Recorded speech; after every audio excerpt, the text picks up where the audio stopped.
Assalamu alaikum. Nous sommes dans la nuit de Isra, la nuit à laquelle le prophète Mohammed alayhi salam a effectué son ascension vers Allah. Euh, et pour cette occasion, en fait, je partage ceci avec vous. Et je vais commencer par Sayyidina Ali, alayhi salam, qu'Allah soit satisfait de lui. Sayyidina Ali, c'est le cousin du prophète Mohammed et qui a aussi épousé la fille de Sayyidina Mohammed, Fatima Zahra, radiallahu anha.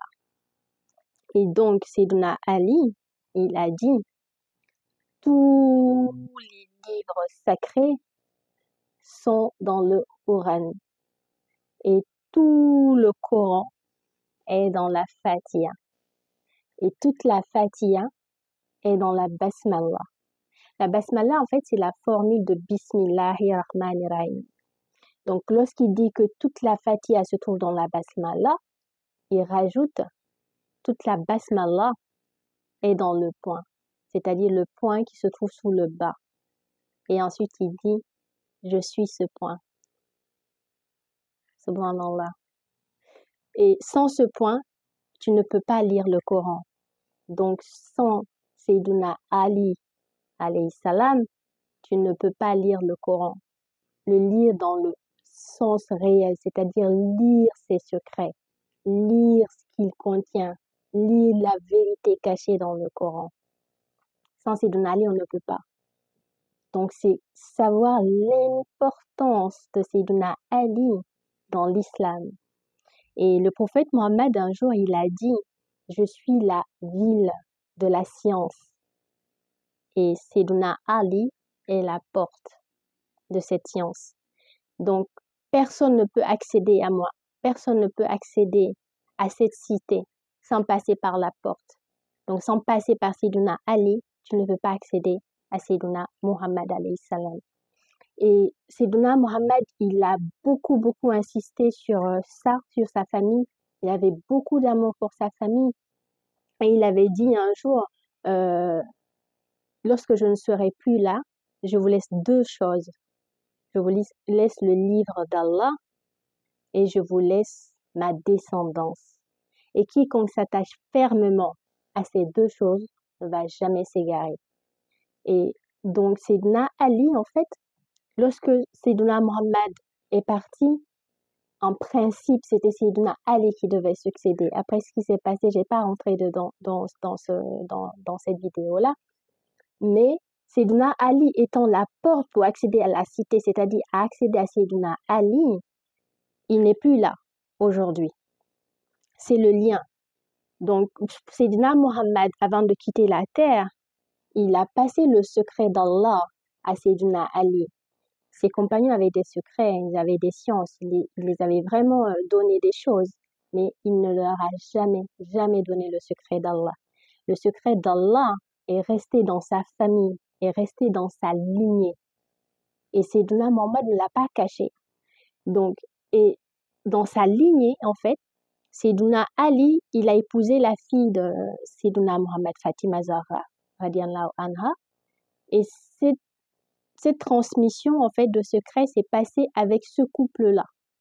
Donc, c'est avec les enfants qui sont venus à travers ce couple-là, donc Sayyiduna Al-Hussein et Sayyiduna Al-Hassan qui étaient des jumeaux. C'est là, c'est parti. C'est là la généalogie, en fait, qui a transmis au fur et à mesure ce secret-là. Et donc, Sayyiduna Muhammad, comme il savait qu'il allait partir, il fallait laisser un héritier.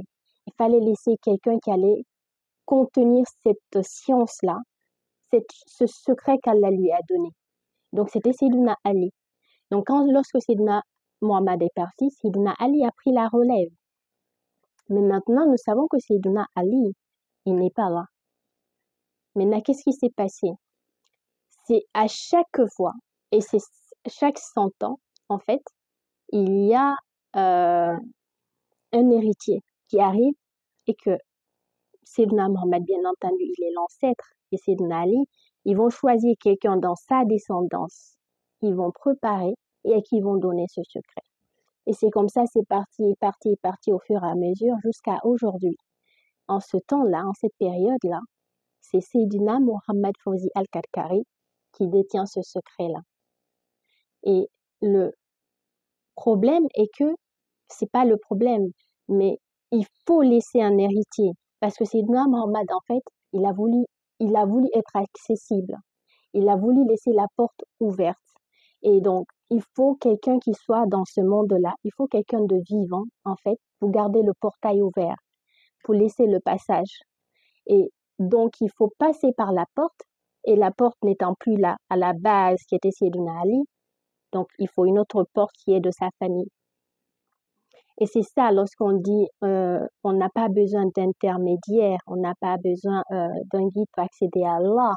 Je suis d'accord dans un sens, c'est-à-dire lorsque on est dans l'inconscience, on est endormi, on n'a pas besoin de passer par quelqu'un pour s'adresser à Allah. Tu fais des doigts, Allah te répond tout de suite, il te donne. Tu t'adresses à Allah, tu pries, tu fais tes invocations, tout, tu passes directement à Allah. Tu n'as besoin de personne pour ça. Je suis d'accord. Parce que Allah nous a dit, je suis plus proche de vous que votre glande jugulaire. C'est incroyable. Allah, il est tout autour de nous, tout à l'intérieur de nous. Donc, on n'a pas besoin d'intermédiaire pour nous adresser à lui, dans ce sens-là. Mais lorsqu'on veut être dans la présence divine, un état de conscience, là, c'est différent. On est obligé de passer par un maître spirituel. Je vais donner cet exemple. Je vais donner 3 peut-être exemples. Le premier point que je vais souligner, c'est Sidna Mohammed. Lorsque un des hadiths, lorsqu'il pleurait, il était triste pour sa communauté et Allah, le tout savant, il sait tout. Mais Allah a envoyé l'ange Jibril demander à Sidna Mohammed pourquoi il pleurait.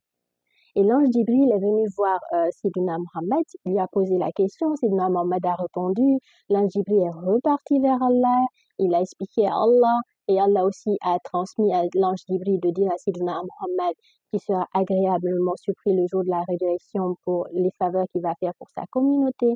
L'ange Jibril est redescendu transmettre ça à Sidna Mohammed. Comment vous expliquez ça? C'était le prophète. On est bien d'accord.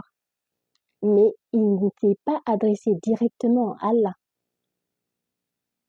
Il a fallu que l'ange Jibril fasse l'intermédiaire entre la conversation de Allah à son messager, subhanallah.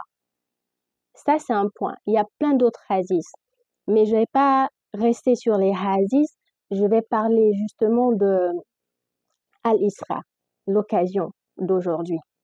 Sayyidina Mohammed a fait la nuit le voyage nocturne. Il a fait ses ascensions, il est parti à la mosquée Isra, il s'est élevé dans les cieux, il est parti rencontrer Allah. Et c'est là, Attayatu lillahi, Azakiyatu lillahi, Tayyibatu salawatu lillahi. Ça vient de là. C'est lorsqu'il est allé rencontrer Allah, c'est la conversation qu'il y a eu, l'échange, la salutation qui s'est passée entre le messager et Allah. D'accord? Donc, il a rencontré Allah et c'est là, alhamdoulilah, que la prière est arrivée. C'est là qu'Allah a donné à Sayyidina Mohammed le plus beau des cadeaux, les prières avec lesquelles il est descendu. Mais lorsqu'il est arrivé au premier ciel, Sayyidina Moussa, alayhi salam, a dit, ils ne feront pas les 50 prières, ils ne tiendront pas. Donc, on ne va pas faire long. Donc, Sayyidina Mohammed a fait plusieurs allers-retours pour négocier les prières jusqu'à qu'il soit arrivé à 5.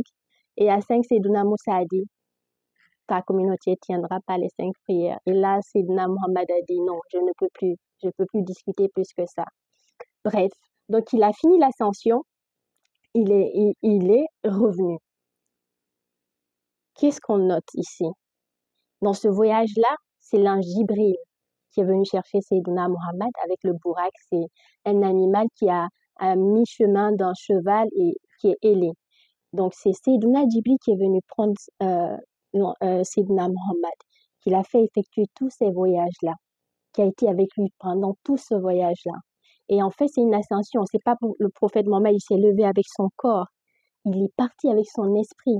C'est ça l'élévation. C'est pour ça que je dis souvent, le prophète Mohammed a été celui qui a été accompli.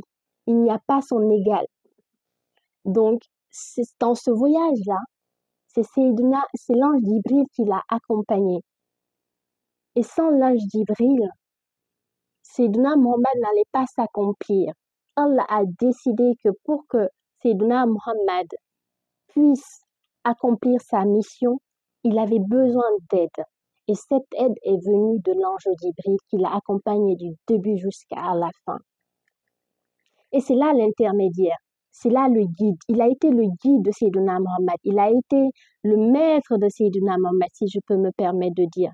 D'accord? Il a été l'éducateur de Sayyidina Muhammad jusqu'à ce que Sayyidina Muhammad soit accompli. Et c'est la première fois que Sayyidina Muhammad a pu entamer une conversation avec Allah. Avant ça, c'était l'ange Jibril qui était l'intermédiaire. Et c'est l'ange Jibril qui l'a, en étant intermédiaire, qui l'a accompagné à l'élévation jusqu'à ce que l'ange Jibril ne soit plus intermédiaire et le laisser avec son Seigneur. C'est ça, le guide spirituel en fait. L'ange Jibril était le guide spirituel de Sayyidina Muhammad.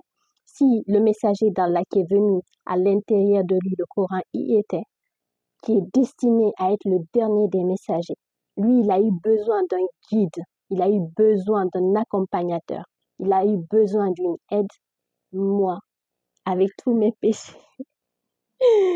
Que dirais-je moi, honnêtement? Donc, méditons là-dessus. Et le troisième point que je vais aussi souligner, c'est toujours avec l'ange Jibril et Sayyidina Muhammad. Un jour, il était dans une assise et il y a un homme qui était très beau, très bien habillé. Il était tout en blanc, de la tête aux pieds. Il est arrivé, il était lumineux. Le temps qu'il arrive, ça a pris tout le monde, sa présence. Et tout le monde le regardait parce qu'il n'avait pas des traces de quelqu'un qui avait voyagé. Il était très frais. Et à l'époque, on voyait les gens, tu savais qu'il a fait un long voyage, il était épuisé, il est le soleil, tout, mais rien. Donc les gens étaient là, ils se demandaient, mais qui est-ce? Et l'homme, il est venu jusqu'à Sayyidina Muhammad, il s'est agenouillé, et il a placé ses deux mains sur les deux cuisses de Sayyidina Muhammad, et il lui a posé la question. Il lui a posé trois questions.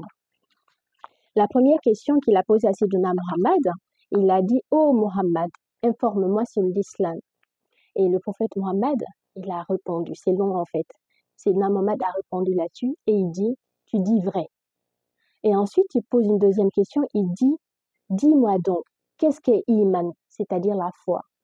Et là, le prophète Mohammed alayhi salam, il répond aussi sur cette question-là et le monsieur, il dit, oui, tu dis vrai. Et il pose la troisième question et dis-moi, c'est quoi l'insan? Et l'excellence en fait. Là aussi, Sayyidina Muhammad, il répond. Et l'homme, il dit, oui, tu as bien raison.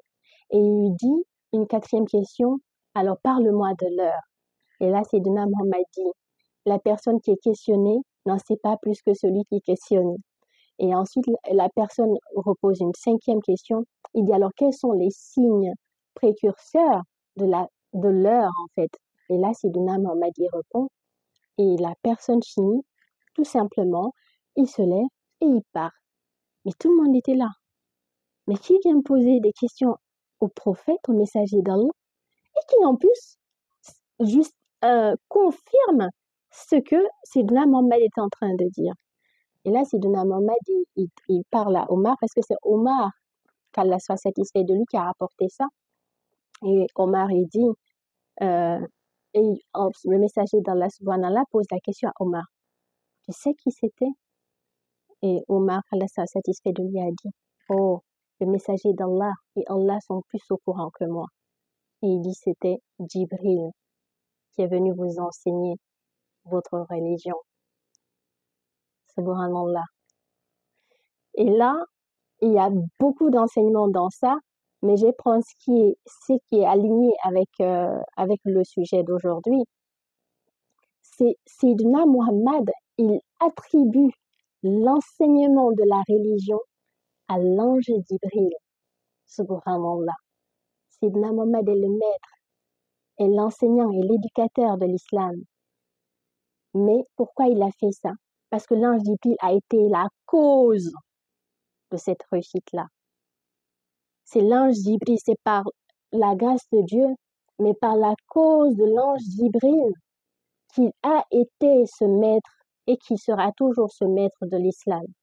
Et pour cette raison, pour faire honneur à l'ange Jibril, il a accordé l'importance, il a attribué l'enseignement de l'islam à l'ange Jibril, parce qu'il le voit comme son maître. Donc, méditons sur ça aussi, parce que ça, ça nous montre combien de fois on a toujours besoin de quelqu'un qui est plus élevé que nous, plus avancé que nous, plus proche d'Allah pour nous aider à avancer vers Allah. Et nous savons parmi les anges, c'est l'ange Jibril qui est le plus proche d'Allah. Et lorsqu'on prend certaines, par exemple, sourates, on parle des alliés, par exemple, la wilaya, d'accord? Donc tout ça, ça me ramène dans le fait où on a besoin d'un maître spirituel, d'accord? Et moi, mon chien, il est de la descendance du prophète Mohammed alayhi salam, primo. Secondo, il est un wali. Et Sidna Mohammed a dit, aimer les gens de ma famille, aimer ma descendance par amour pour moi. Donc ça, c'est une bonne raison pour moi d'aimer Sidna Mohammed Fawzi Al-Kakari. Et le second,